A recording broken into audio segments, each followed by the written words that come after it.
Hello and welcome to CMC Indore. आज हम बात करेंगे एक ऐसी योजना के बारे में जिसके तहत मध्य प्रदेश की सरकार यहां पर 55,000 रुपए दे रही है विवाह के लिए। ठीक है, बिल्कुल सही सुन रहे हो आप लोग। पहले 51,000 दिया जाता था, बट उसकी राशि को अभी 4,000 बढ़ा दिया गया है, 55,000 दिया जाएगा। किस तरीके से आपको आवेदन करना है, आपको ये पैसा जो है वो किस तरीके से दिया जाएगा, ये सारी चीजें हम डिटेल में डिस्कस करेंगे। डॉक्यूमेंट्स क्या क्या लगेंगे, सारी चीजें डिटेल में डिस्कस करेंगे। तो चलिए स्टार्ट करते हैं।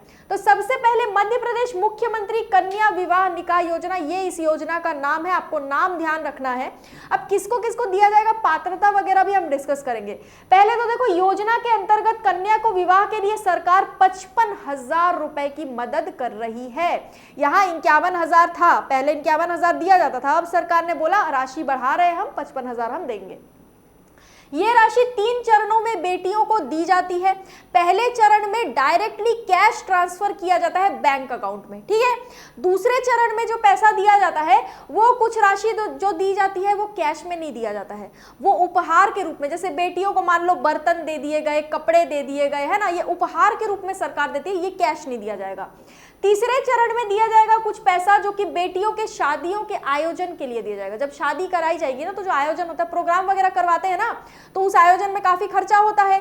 तो वो जो आयोजन में खर्चा होगा उसमें कुछ राशि जो है सरकार देगी। तो कुल मिला के 55,000 रुपीज सरकार दे रही है, 3 चरणों में देगी। ध्यान ये रखना है, पहले चरण में बिल्कुल डायरेक्टली ट्रांसफर किया जाएगा अकाउंट में, दूसरे चरण में उपहार के रूप में दिया जाएगा, तीसरे चरण में आयोजन के लिए पैसा दिया जाएगा।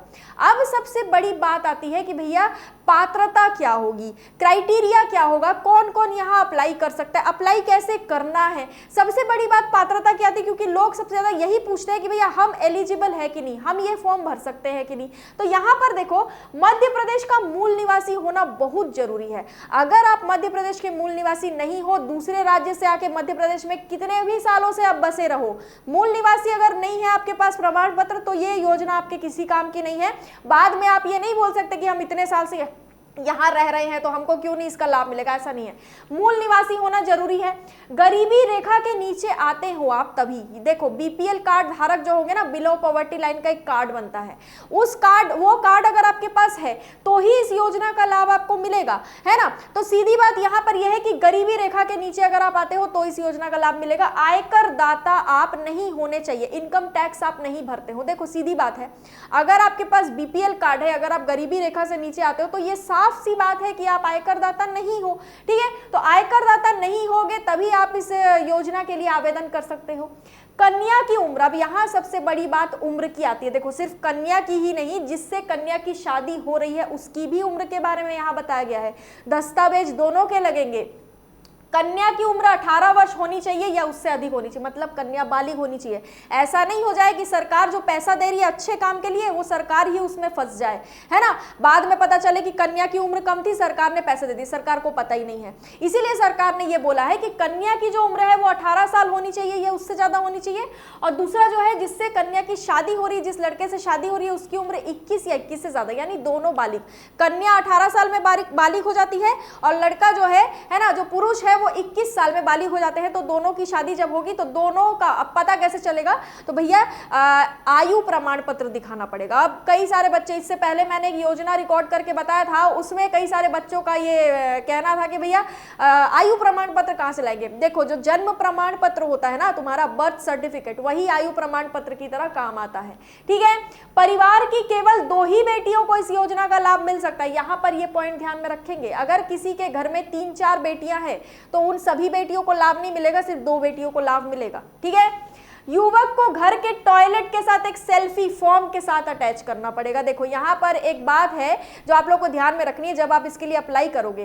टॉयलेट आपके घर में बना होना चाहिए। जिस युवक से महिला की शादी हो रही है उसके घर में टॉयलेट होना चाहिए, और है या नहीं इसका प्रूफ देना है आपको। एक सेल्फी खींचनी है, जब आप फॉर्म भर रहे हो उस फॉर्म के साथ जो डॉक्यूमेंट लगाओगे उसमें उस सेल्फी को भी आपको अटैच करके देना पड़ेगा, तभी इस योजना का लाभ आपको मिलेगा। मतलब लड़के के घर वाले और लड़की के घर वाले दोनों की ही पात्रताएं यहाँ पर देखी जाएंगी, तब जाके 55,000 रुपए यहाँ दिए जाएंगे।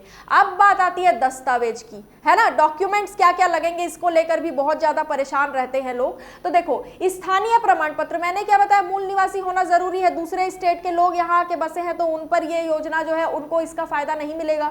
तो पता कैसे चलेगा कि मूल निवासी है या नहीं, तो यहाँ पर एक प्रमाण पत्र दिया जाता है, स्थानीय प्रमाण पत्र, वो आपके पास होना जरूरी है, फॉर्म के साथ अटैच करेंगे उसको। बीपीएल कार्ड आपके पास होना जरूरी है, ये भी आपका देखा जाएगा, बीपीएल कार्ड यानी बिलो पॉवर्टी लाइन कार्ड, ठीक है, गरीबी रेखा से नीचे जो आते हैं उनके पास ये कार्ड होता है। जन्म प्रमाण पत्र दोनों के लगेंगे, यहाँ क्लियरली मेंशन किया है मैंने, दोनों के लगेंगे। ये क्वेरी आपकी अब बाद में नहीं होनी चाहिए या कंफ्यूजन नहीं होना चाहिए कि मैडम एक का ही लगेगा, क्या दोनों के लगेंगे, ताकि सरकार ये सुनिश्चित कर सके कि कहीं बाल विवाह तो नहीं करवा रहे हम, ठीक है।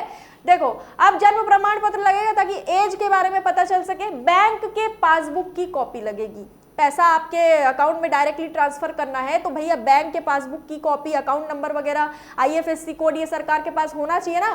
तो बैंक का जो आपका पासबुक है, पूरे पासबुक की फोटोकॉपी नहीं लगेगी, फ्रंट पेज जो होता है जहां पर अकाउंट नंबर, आईएफएससी कोड, आपका नाम वगैरह लिखा होता है, उस फ्रंट पेज की, फर्स्ट पेज की फोटोकॉपी आपको यहां पर अटैच करनी है। अब दूसरी बात है कि भैया सबसे जरूरी बात कि अप्लाई कैसे करना है, कहां जाके अप्लाई करेंगे, कौन से वेबसाइट में जाएंगे, तो किसी वेबसाइट में नहीं जाना है। ऑनलाइन अप्लाई आप यहां कर ही नहीं सकते, तो बिल्कुल मत परेशान होना कि भाई ऑनलाइन एप्लीकेशन हम कैसे डालेंगे, है ना, बिल्कुल परेशान नहीं होना है। ग्रामीण और शहरी क्षेत्र दोनों ही जगह के बीपीएल कार्ड धारकों के लिए ये योजना है, तो मैं दोनों के बारे में अलग अलग बताती हूँ कि अप्लाई करना कैसे है।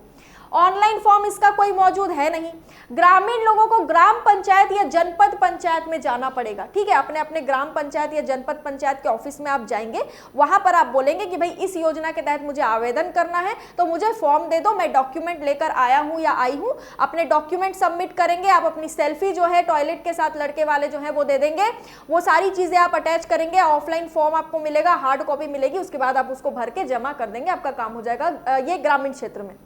शहरी लोगों को इस योजना के अंदर अगर फॉर्म भरना है तो क्या करना पड़ेगा, नगर निगम, नगर पालिका या नगर परिषद के कार्यालय, ऑफिस में जाना पड़ेगा शहरी लोगों को। तब वहां पर जाकर आप बोलेंगे इस योजना के तहत आवेदन करना है, तो वो आपको जो है फॉर्म दे देंगे, सारे डॉक्यूमेंट आप उसमें लगा के दे देंगे।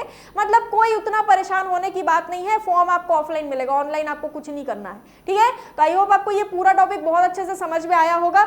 सबसे मेन पॉइंट यहाँ पर यह है कि पहले 51,000 दिए जाते थे, अब बढ़ा दी गई है राशि, 55,000 दिए जा रहे हैं, शादी के लिए दिया जाता है। लड़की की उम्र 18 से ज्यादा, लड़के की उम्र 21 से ज्यादा, ठीक है।